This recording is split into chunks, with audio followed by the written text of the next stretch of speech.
He's crying in a bathroom stall. She's in the next one over. Neither of them knows this stranger is about to change everything. This is a love story that starts in the worst possible place and somehow becomes the best day of their lives. Welcome back to Scene Summary. Today, I'm going to show you a British rom-com that's getting 98% on Rotten Tomatoes and somehow flew under everyone's radar. Spoilers ahead. Watch out and take care. An art gallery in South London. People are wandering around looking at photographs of mouths. It's supposed to be sophisticated, cerebral, expressive, but in the unisex bathroom, there's a guy crying his eyes out in a toilet stall. This is Dom, and he's having the worst day. Actually, he's been having a really rough time for a while now. A woman walks in. She hears the sobbing. Does that awkward thing where you pretend you didn't hear anything. But then she can't help herself. Everything all right in there? Dom lies. Yep, fine. She knows he's not fine. Nobody cries like that if they're fine.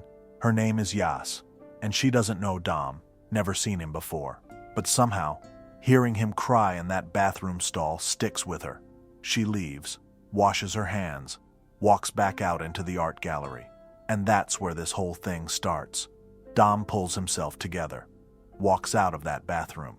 And standing right there in the gallery is the woman from the bathroom. Yas recognizes him immediately. Not his face, his shoes. Bright pink sneakers. The same ones she heard shuffling in the stall while he was crying. She doesn't say anything about the bathroom. Instead, they both end up looking at the same art exhibit. It's their mutual friend Nathan's photography show. Pictures of people's mouths. Close-up. Detailed. It's weird. Nathan explains his vision to anyone who'll listen. The mouth is the Stonehenge of the face, he says with complete seriousness. He pressures Dom into buying one of the photos to boost sales. Dom agrees, even though he's definitely broke right now. He's living back at home with his mum, so Nathan assumes he's got money saved up. He doesn't. But here's where things get interesting. Dom and Yas are both heading the same direction, through Rye Lane Market. So they walk together. And for two people who just met, they talk way too openly. Dom tells her everything. 3 months ago, his girlfriend Gia broke up with him. They'd been together 6 years. 6 years. That's long enough to become a fully qualified architect, Yas points out. But it's how Dom found out that makes it worse. They were supposed to go to the cinema together. Dom gets there first, like always. Buys the snacks. And you need to understand, Gia is picky about everything. Can I get a medium sweet and salt popcorn, but can the sweet be on bottom, so it's like pudding, and not too much ice in the drink, like an inch. Specifically, an inch. Dom takes cinema etiquette seriously. He won't go in once the film started. You gotta respect the code. So he calls Gia to see where she is. She says she's running late, tells him to just go in without her. She'll be there soon. Dom figures she had a bad day, says, "Okay, see you in a bit, love you," and accidentally hits the screenshot button on his phone. And that's when he sees it. A picture that Gia must have sent to someone else. And it's a dick pic. But here's the thing that destroys him. Even though it was low res, I knew that dick. It belonged to his best mate Eric. Yas is horrified. That is so dead. What did you do? Dom pauses. You can see him imagining what he wishes he'd done. Smashing glasses, confronting them, going full Omar Little. But the truth? He sits in that cinema, eats his popcorn, and cries. That's it. That's all he did. Yas is speechless. That is one of the worst stories I've ever heard. I mean, not from an entertainment perspective, obviously. It's a wonderful anecdote. Yas shares her own breakup story, kind of. She says she was with someone for a year and a bit, but she ended it, finished with him, felt relieved and empowered afterwards. Why'd she dump him? Because he tried to dilute her squash. Not today, Satan, she says with a laugh. Dom's jealous. Must be nice being on that side of it. Not that I'll ever know. Yas grins. Hey, I believe in your ability to completely destroy someone's life one day. It's a joke, but there's something underneath her words, something she's not saying. Yas has an idea.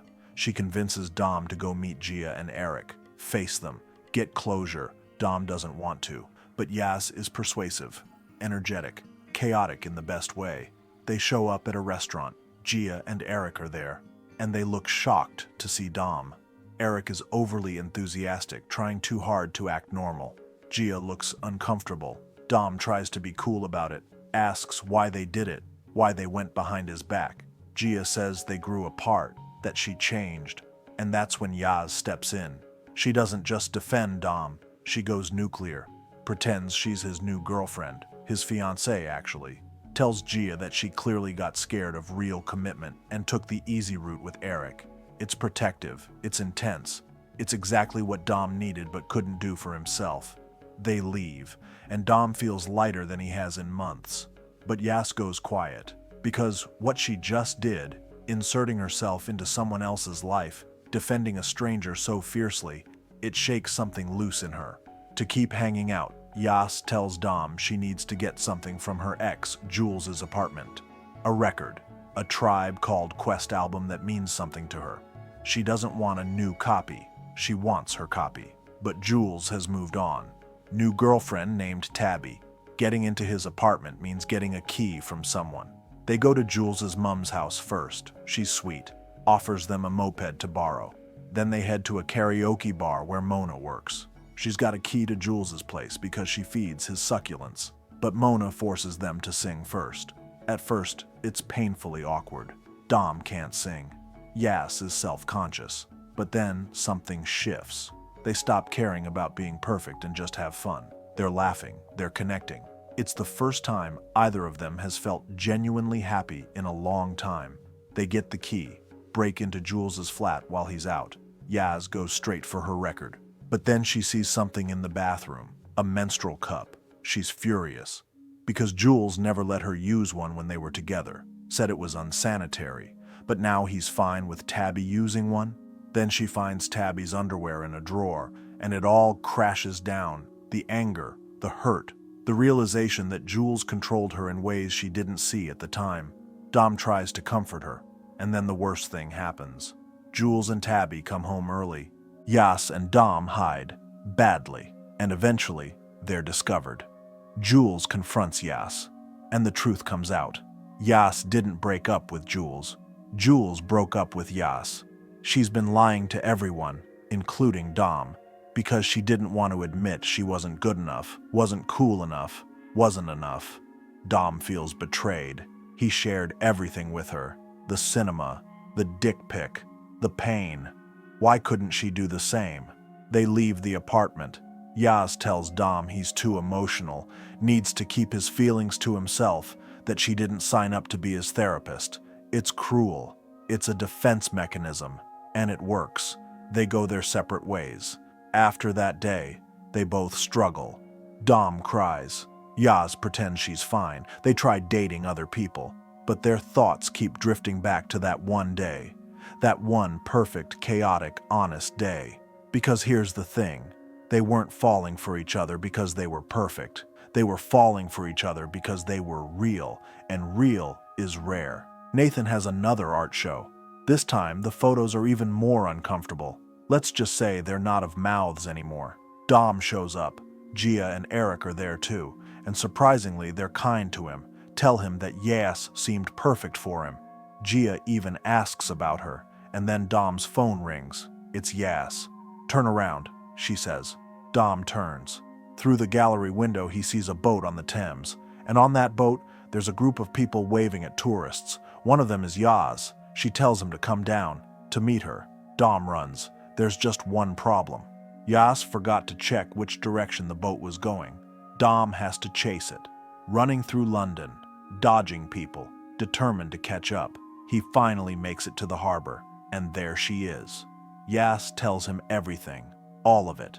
She lied because she wanted him to think she was cool, that she was the one who walked away from Jules, not the other way around.